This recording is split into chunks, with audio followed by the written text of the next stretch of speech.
The Harlem Renaissance, characterized by the flourishing of literature, art, and music. African Americans of this time sought self-expression. They wanted to dispel the myth that blacks were incapable of producing creative works. Some of the most famous artists of this time include Langston Hughes, Zora Neale Hurston, Claude McKay, James Weldon Johnson, and of course, W.E.B. Du Bois. William Edward Burghardt Du Bois was born February 23, 1868 in Great Barrington, Massachusetts, to Mr. Alfred Du Bois and Mrs. Mary Burghardt. Du Bois' parents split when he was very young, making it more difficult for Du Bois growing up. Growing up, he had to work in a factory to help make ends meet, but that didn't stop Du Bois. He attended school at Great Barrington High School, where throughout school he was top of his class. That continued until Du Bois graduated in 1884 as class valedictorian. In doing so, he became the first black man to graduate from Barrington High. After high school, Du Bois headed off to Tennessee after receiving a partial scholarship to attend Fisk University. While attending Fisk, at the young age of 15, Du Bois quickly began to notice all the poverty and racism that was in the South. Then and there, Du Bois started to make a difference.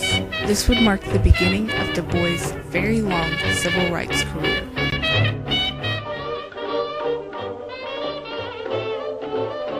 Du Bois became a passionate writer, editor, and an orator during his time at Fisk. Du Bois graduated from Fisk in 3 years, receiving his bachelor's degree, the first of many degrees he would attain. In 1888, Du Bois had finally achieved one of his dreams. He got to attend Harvard University. Du Bois couldn't attend Harvard directly out of high school because he didn't have enough money to pay for the tuition. Luckily, after graduating from Fisk, Du Bois was given a scholarship that allowed him to attend Harvard.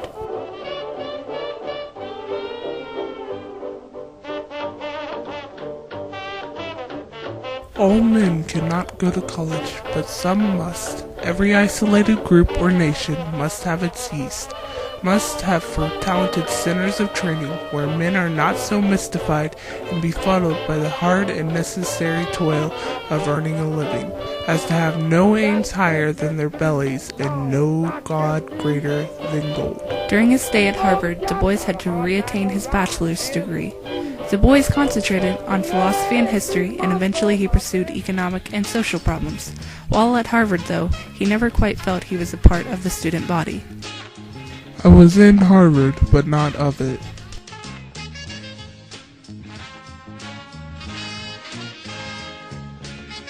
Du Bois reattained his bachelor's in 1890, and immediately upon receiving it, he began to work towards his master's degree, which he received in the spring of 1891. Former President Rutherford B. Hayes, the current head of a fund to educate black people, was once quoted saying, "We could not find anyone worthy enough to study abroad."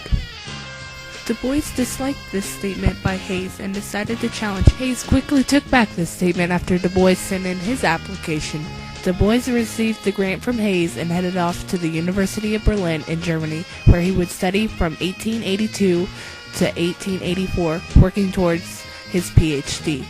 Du Bois came up a semester short of getting his PhD from Berlin since his funding source refused to pay. Du Bois would not be denied. He finished up his last semester back at Harvard, becoming the first black man to ever attain a PhD from Harvard. A year later, in 1896, Du Bois married Nina Gomer.